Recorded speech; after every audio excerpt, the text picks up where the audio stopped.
ఈ ఇల్లు వచ్చేసి నైరుతి బ్లాక్ ఇల్లు. ఇది పశ్చిమం, ఇది దక్షిణం 2 కలిపిన రోడ్ ఇది. నైరుతి బ్లాక్ అంటారు. ఈ ఇల్లు మెయిన్ మిస్టేక్ వచ్చేసి స్లాబ్ మొత్తం వాయుమూల పెంచుతూ కట్టారు.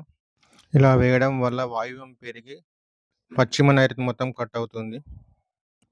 ఇంకో మిస్టేక్ వచ్చేసి పశ్చిమ నైరుతిలో పెద్ద స్లైడ్ గేట్ పెట్టారు. దాంతో పాటు ఎక్కువగా నైరుతి నడక నడవడం వల్ల ఈ ఇంట్లో ఉన్నవారు ఆర్థికంగా చాలా ఇబ్బంది పడ్డారు. ఇంకో మిస్టేక్ వచ్చేసి ఈ ఇంట్లో ఎక్కువగా డోర్లు మొత్తం నీచ స్థానంలో పెట్టారు. ఈ డోర్ వచ్చేసి ఈశాన్య రూమ్‌కి మొత్తం చూసుకున్నప్పుడు వాయుమూల డోర్ అవుతుంది. దానికి ఎదురుంగా నైరుతి డోర్ అవుతుంది. ఇంకో మిస్టేక్ వచ్చేసి ఇల్లు మొత్తం చూసుకున్నప్పుడు తూర్పు, ఆగ్నేయం ఇల్లు కట్ అయ్యి ఉంది.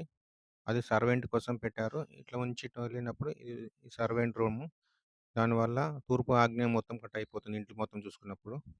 ఇంకో మిస్టేక్ వచ్చేసి దక్షిణ ఆగ్నేయంలో మెట్లు పెట్టి దానికి ఎలివేషన్ మొత్తం ప్యాక్ చేసి పెట్టారు. దానివల్ల నైరుతి మొత్తం ఓపెన్ అయిపోయింది. ఈ ఇంటికి ఇన్ని మిస్టేక్ ఉండడం వల్ల ఈ ఇంటికి స్లాబ్‌లో వాయువ్యం పెరగడము, నైరుతి కట్ కావడము, నడకలు నీచ స్థానంలో రావడము. ఒకప్పుడు బిజినెస్‌లో చాలా సక్సెస్‌లో ఉన్నవారు ఈ ఇంటి మిస్టేక్ వల్ల రోజు రోజుకి డౌన్ ఫాలోయింగ్ అవుతూ ఆర్థికంగా చాలా ఇబ్బంది పడ్డారు. ఇంటికి వాయు దోషం ఉన్నప్పుడు ఆర్థికంగా గాని, లీగల్ ఇష్యూస్ గాని వెంటాడుతూ ఉంటాయి. ఇంట్లో ఉన్నవారికి మనశ్శాంతి లేకుండా చేస్తుంది. ఈ ప్రాబ్లమ్స్ ఎవరు లేకుండా చూసుకోండి.